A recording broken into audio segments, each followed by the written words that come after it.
my name's Fred Turner. I helped set the shed up. It'll be 10 years next year. It come from the Many Sheds project. Yeah. And also I think Kent Council put money towards it. We bought a lot of the tools and everything from boot fairs, eBay, stuff like that, rather than buying new. We did buy some new initially, but the quality wasn't as good as the old tools. David Marsh helped run the Bodger's hut at Streamwalk Gardens. We're just affiliated to the gardens where we've got this fantastic facility that we open up to do woodwork classes, and it's men's health and well-being club that we meet every week, and yeah, just give people a chance to get out the house and do something they enjoy. The point of the Many Sheds, as I discovered, is that when people retire, there's a mental health problem where people, they don't last long if they ain't got something to do. You know, mental health thing, that people get to talk to people, they can actually relate, where they lost that when they pack up work. And so rather than saying sitting indoors, you know, day in and day out, they get a little thing where they can come and they can join a part of a little community and do stuff. I think when people come here, they switch off from anything they're doing in their week, and they can just focus on something. What we've found is that men don't talk to each other. It's a well-known fact, and women are good at talking, but the idea is that men can come here and talk about their problems, whether they be in financial, health reasons or anything really. And we found that men really open up and it does them good. Men have always been like gregarious, where they like to be with other men, and yeah, we have had women in there, and we still have a girl come in. Some people will take on all sorts of projects, you know, and make stuff. Others just like the company, they'll sit and drink a cup of tea. So it doesn't matter, you know, as long as they're out and they're enjoying it. You know, that's what it's all about. Hello, I'm Gordon Vincent. I have been chair of Whitstable Maritime for 9 years, now stood down, but I have the interesting task of running the revival of the Harbour and Boat Show in 2025. Because when we last did the boat show before the COVID, I came along and saw what the guys were doing and managed to persuade them to try and make a coracle, which is a very ancient form of boat, using willow and using any sort of tarpaulin or something that's waterproof. And it's basically a basket in which you sit and paddle. And the guys took up the challenge. After several failed attempts, managed to get one work that actually functioned well in the sea. And they gave a demonstration at the show, which was very well received. The crowd thought it was hilarious. Right, so we're now in the process of planning the revival of the show for Saturday the 9th of August. Most of it will be in the harbour, but we're also extending along the beaches, both east and west. So the coracles will one or two, whatever the guys manage to build this time, will still race off the beach, and there'll be probably about another 100 odd craft out in the water. Some of them heritage crafts, some of them modern sailing dinghies. The 2025 show is on Saturday, the 9th of August, in the harbour. Okay. So how long have the guys got to make their boat? What are we in now? We're October, aren't we? So it's probably about 10 months. Not even, yes. They'll have to get a move on. What? Is that the first time you've seen him work? Hello, Are you pole boating? Yep. Just get the chisel, come round here. All right. And then Hang on. Did you put that on there? Did you clamp that then? I tried to. Do it proper, Out. It's filming you working, don't do it. I won't take such a big bite. We took on the coracle project basically because we were asked to by Whitstable Maritime, and Whitstable's got such a boat building history, and we just wanted to help support Whitstable Maritime and try and bring alive some of the old skills to make the coracle. And work yourself down to that line. I'll do onto that line, like that. We're on the initial stages of laying it out, and we're doing this, what is called the frame, so that we can actually attach the laths to, and then eventually the canvas. So at the moment we're working out the dimensions, because unusual, it's not a one-man coracle, it's a two-man one. So we've got to make it big enough for two people. And once we do that, we've got to strengthen it up a little bit more than what we do a normal one. So we're putting in a keel so that it gives it a lot more strength. So we're at the stage of just, we've done a rough design of sketches. So what we're going to do now is going to try and fit a keel to it and then start getting the shape to finish it off. When you add the keel, what's that going to be made of? It's going to be made of a banister. Right. Yeah, we're utilising the wood what we've got. Yeah. So this is the keel, and it's made out of an old banister. So being curved is a bit of a bonus. So we should be able to lay the laths over it without any sharp edges. What are the laths? They're the ribs of the boat, and they've got to be bent in the shape. And what will they be made of? We're thinking about 6mm ply, water and ball proof, which is like waterproof, or we're going to rip down timbers and then steam bend it. And then over that? Canvas, which is going to be pitched with tar.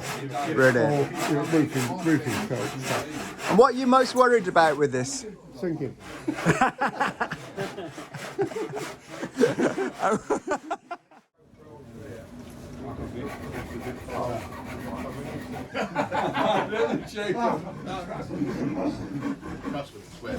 You're all right with that?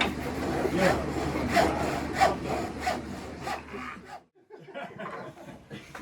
There's another Mary Poppins here, look.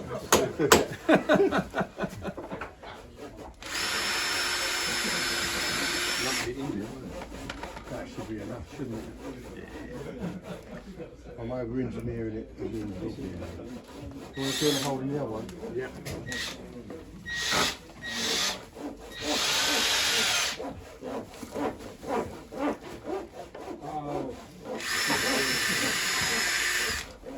And then we can try it on the floor.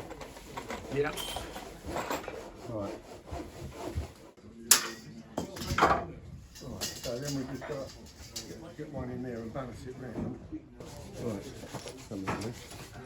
And we'll do the same the other end, eh? Yeah.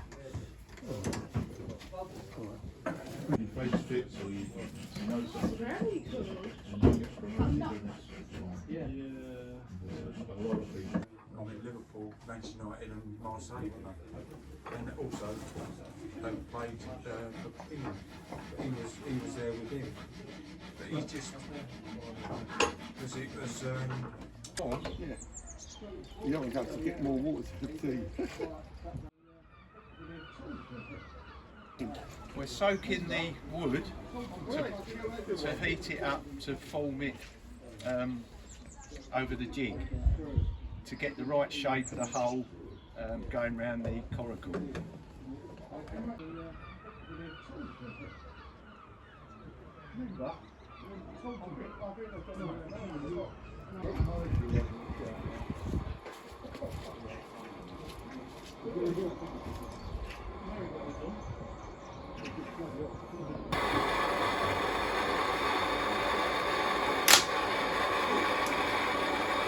You said you have a few failures.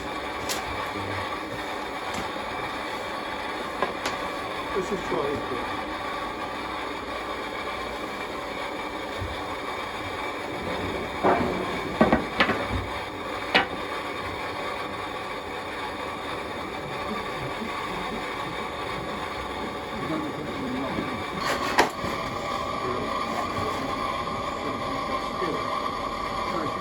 getting the heat in there as well.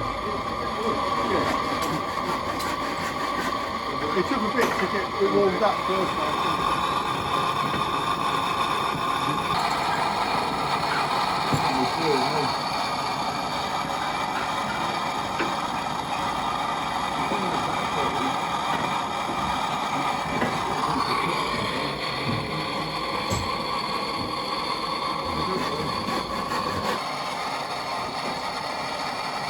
Yeah, I think if we can, It's better than normal weather. and inspect the work of the wood before we bend it. That way, obviously, if you've got We need a bit of quality control. quality control on the wood. So the thing is, we just that's going now. I can feel it. Yeah, that's the difference. So, Right. So what we need to do now, just quickly.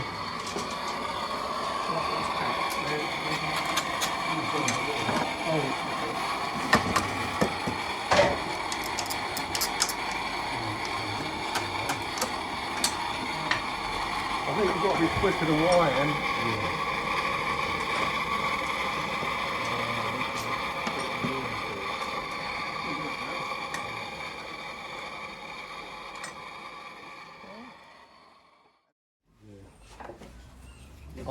So what have you learnt from that? Look, we can wet the outside and it bends a bit quicker. yeah, keep it. Yeah, just someone else. Monitor the Yeah. wetness of the. Yeah. And you said something about quality control? Yeah, Well, we've got we've got- quality control of wood Yeah, otherwise we're going to get it. before we put it in. So obviously, on there we got an obvious fault in the knot, so we just use between there and there. Hang on. At the Bodger's hut, we have now created a new steam box, utilised stuff that we found around the site and a few little bits that we bought. We have a door system for loading up the timber. We have a radiator hose off a Morris Minor. We have 2 bits of 22mm copper soldered, which are going to 30. Then we've got my wife's cooker, which you will not be happy with, boiling the water up. And so we've got that, and we've also got a safety bung, so if it blows, you've got to run. And then we've got the 2 clamps to hold the pressure up. And so now we're heading for a bit of steam. Hopefully we'll be bending wood by the next 20 minutes.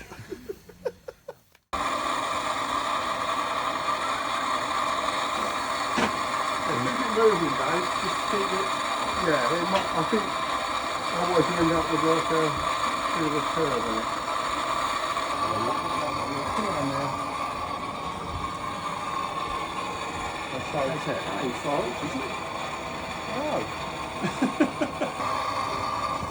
That's not bad, is it? Don't go lean back too far, you'll burn yourself.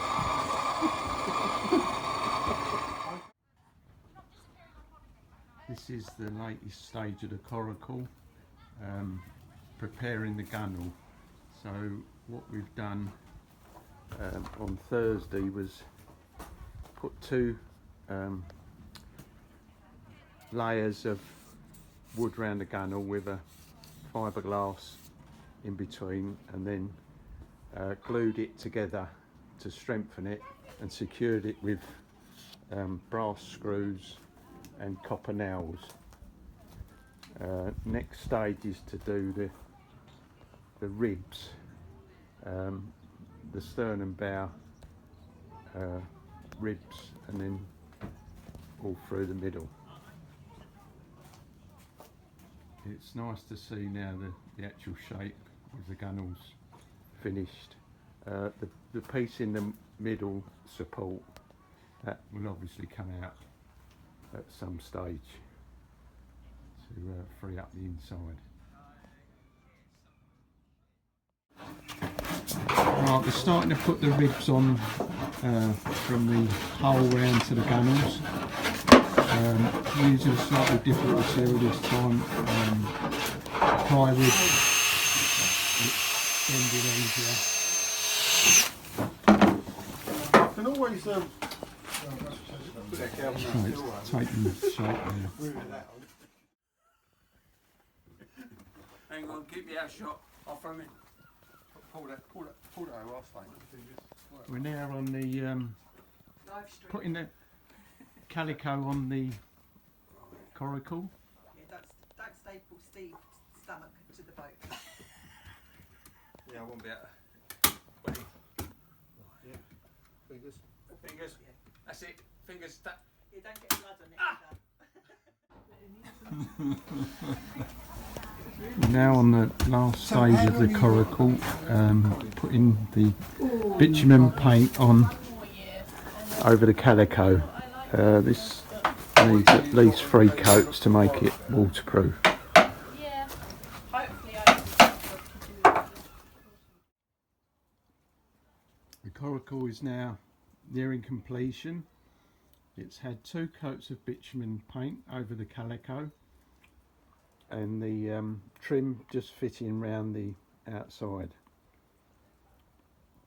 with the pedals that Fred made from last time. I have to make stencils. Right. I started painting the bitumen on, and Fred come round and said he used to be a painter. And we sort of, a job that would have taken me 4 hours, and done it in about half an hour.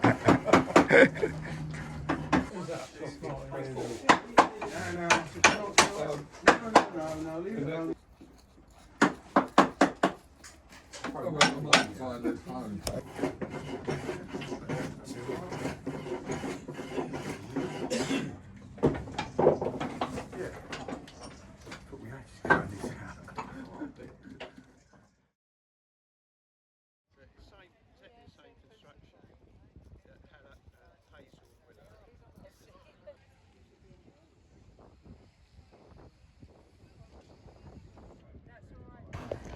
How do you feel the coracle project went?